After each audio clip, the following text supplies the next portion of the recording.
We're living in exciting times. The Harvard Business Review is talking about organizations which are powered by AI, artificial intelligence. We have an article in The Economist which talks about, whether all your future jobs are going to be taken over by robots and drones and those sort of things. We have The Week talking about India's journey into space, India going to the Chandrayaan, to the far side of the moon where no one has gone before. Exciting times we're living in, and I'm going to talk about how to build a strong career in these exciting yet challenging and changing times. Career guidance for a VUCA world. VUCA means volatile, uncertain, complex, and ambiguous. How to thrive career-wise, how to build a strong foundation of your career in a world that is changing very quickly, which has a lot of uncertainties, which is volatile, uncertain, complex, and ambiguous as well to some extent. I just want to touch upon the statistic which was highlighted in The Economist, which the people who wrote this paper were clarifying that. Earlier it was said that 47% of American jobs, 47% of all American jobs are at a high risk of automation by 2030s, by the early 2030s, 47%. Now, this paper was written by Oxford academics Carl Benedict Frey and Michael Osborne, who later clarified, because this particular statistic was being quoted at every conference, every meeting, every policymaker was talking about it. There was a sense of doom and danger, to that extent. But they later clarified that not every job that can be automated will be automated, because there are 100 other parameters that go into automation, such as R&D or cultural acceptance by the organization and so many other things. But nevertheless, the authors typically, the researchers in this field of automation typically say that the jobs which fall into the three categories, the three Ds, the dull, the dirty, and the dangerous. The dull, the dirty, and the dangerous jobs are going to go to machines, and I think that's not a bad thing, because that will free up human creativity, human imagination to do the things which we are good at and to add value to the economy. So the question that this video is going to focus on is how to thrive in these changing times, how to capitalize on new opportunities that perhaps we do not even know that they exist yet. Friends, change has always been the constant, and I believe that certain simple truths will work in this changing scenario as much as they worked 100 years ago or 1,000 years ago. I believe the only real insurance policy that you can take out to ensure your career remains strong and stable would be your commitment to your constant self-improvement. That is the only insurance policy that will help you safeguard against any turbulence on your career path, is your commitment to constant self-improvement. The Japanese culture has a wonderful way of putting in one word something that we take a few sentences to describe in English and other languages. And one of the words they talk about when it comes to improvement is Kaizen. And I'm sure a lot of you must have heard about it before. Kaizen is practiced in manufacturing and other places, but I believe individuals can also practice Kaizen. Kaizen means continuous improvement. Continuous improvement. The philosophy, the guiding belief behind Kaizen is that nothing is ever fully complete. There is always scope for improvement, is to go back to the basics and figure out where are the gaps and how we can improve them. And I believe individuals can capitalize on this philosophy as well. The Japanese philosophy of Kaizen, which believes there is always room for improvement, and our next attempt should be a little bit better than the last one. I think if professionals, and this video is meant as much for young students, as much for youngsters, as much for mid-level career executives, and for senior managers as well, regardless of what point of time you are in on your career path, that there is always scope for improvement, that you make yourselves a work of art, that you devote as much time to yourself, to the improvement of yourself, as you are to other things, to other issues, because ultimately it's your skills, it's your mindset, it's your attitude, it's your leadership skills. These are the sort of things which are going to add value to the organization that you're working for or to the business that you're running. Another very interesting philosophy to borrow from when it comes to learning the art of improvement is what is prevalent at Facebook, which is called the hacker's way. Now, the hacker's way Mark Zuckerberg himself clarified, before he launched the IPO of Facebook, about he said the hacker term has a negative connotation in the sense that it's somebody who's breaking into someone else's computer. But he later on clarified what Facebook believes to be their unique culture and management approach, which they call the hacker way. In the words of Mark Zuckerberg himself, he said, the word hacker has unfairly negative connotation for being portrayed in the media as people who break into computers.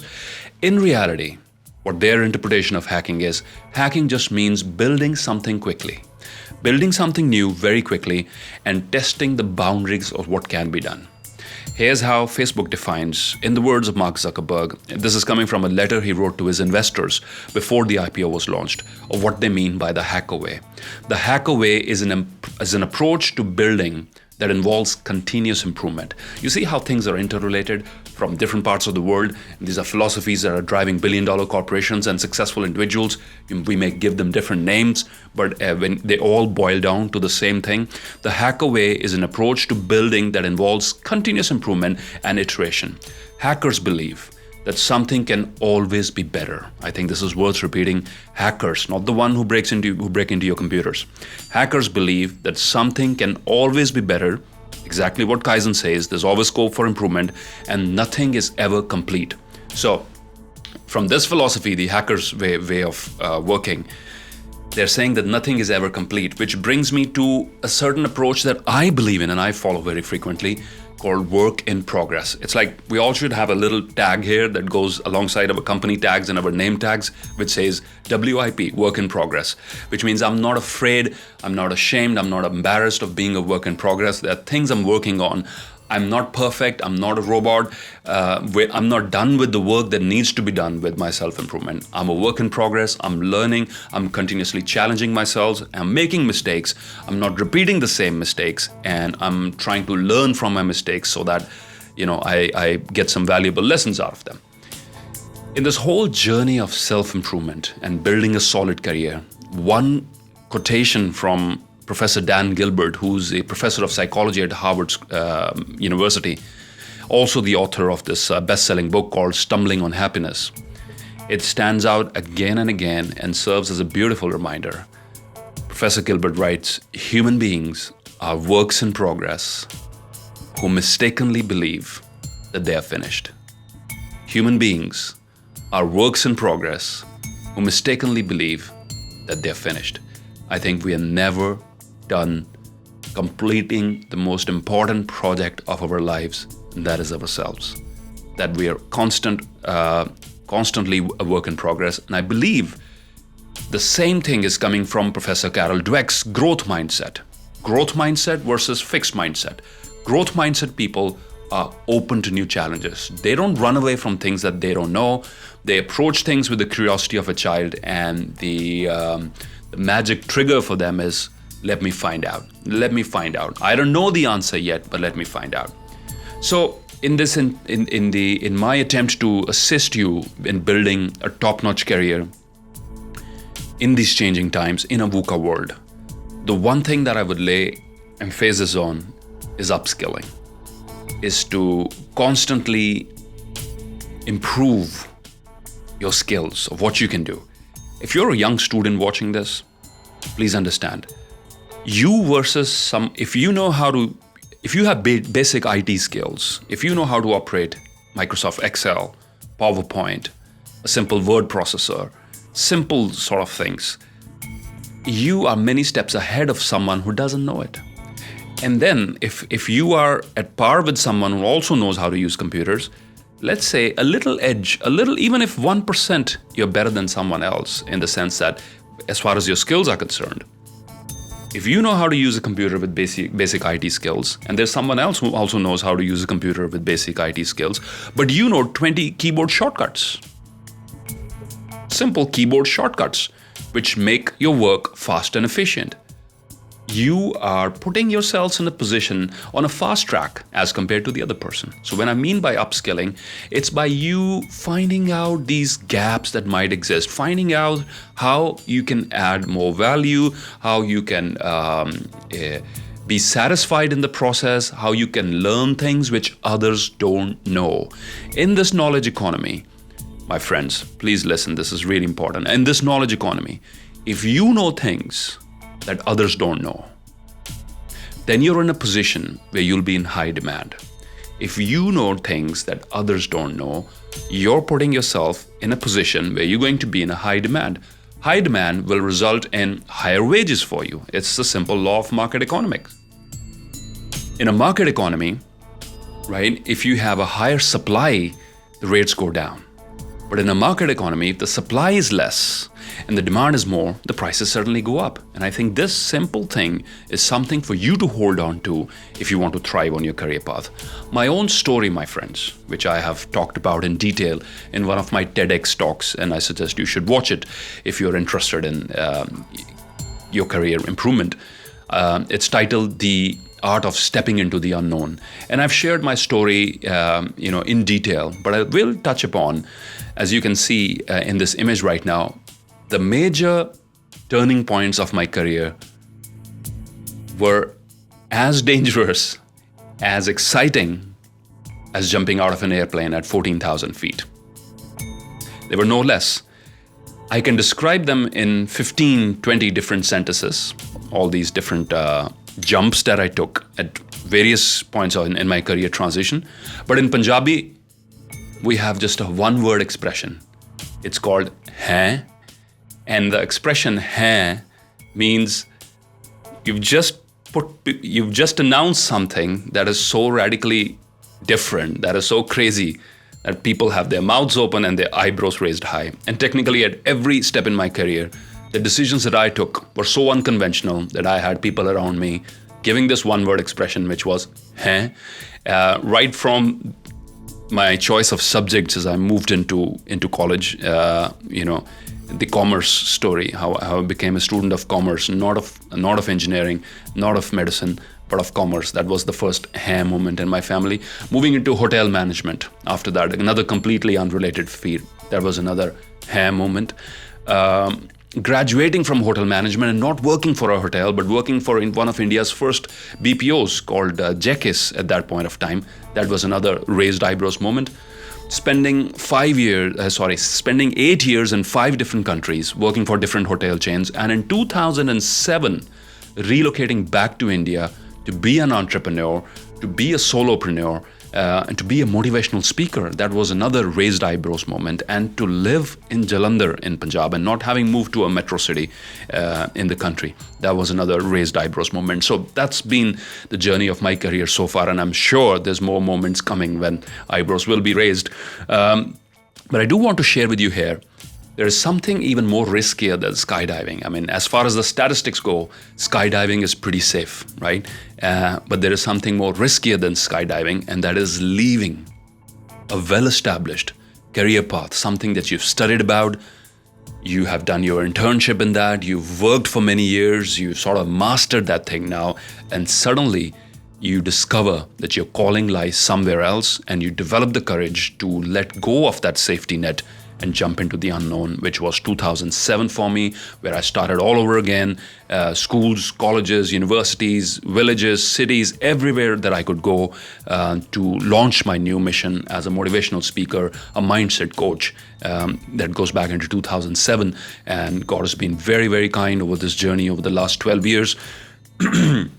I have been able to reach out to millions of people through this wonderful medium of the internet and through my live workshops and talks, and I am sure exciting times are ahead. That's been my journey, and I think it's appropriate to repeat Professor Dan Gilbert's quotation here. Human beings, we are constantly works in progress who mistakenly believe that we are done. You're never done with that project. Constantly keep reinventing yourself. You would be doing a great disservice to yourself if you one day decide, I'm done with learning. In this new digital economy, we are never, ever done with learning. In fact, the famous futurist Alvin Toffler said it long back. He said, the illiterate people of the 21st century will be those who cannot do 3 things: learn, unlearn, and relearn.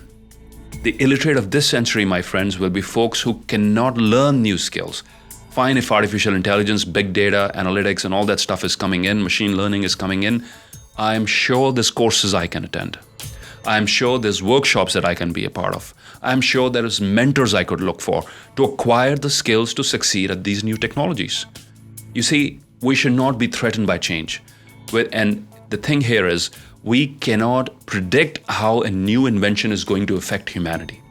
When the internet was first launched, it was just connecting few computer laboratories. And today, it's digital is part of every aspect of our lives. The Internet of Things, everything is connected. When the electricity was first invented, it was originally to lighting and other sort of traditional uses. And now, it's in so many different fields. So these new technologies, the drones, the data analytics, the big data, machine learning, sort of all the new technologies that are coming up, we cannot predict at this point of time how they're going to be embedded into our lives. But by embracing these new technologies, but by learning these new technologies, we can keep ourselves ahead in this game. And here it's really important to remind you, one of the number one factors that will ensure your long-term career success is going to be investing in yourself. Put aside some amount of money every single year to upgrade your skills. Shortlist workshops, programs, conferences, lectures, online courses, books, other sort of material that you should be spending some money on in order to excel in the next year. You see, we really go after the next brand new phone in the market, or if it's a fashion label, what is in trend, and we don't think twice when we have to spend money on those sort of things. But many people hesitate in spending money on their own learning, and I would request you to change that. Be your own learning and development manager.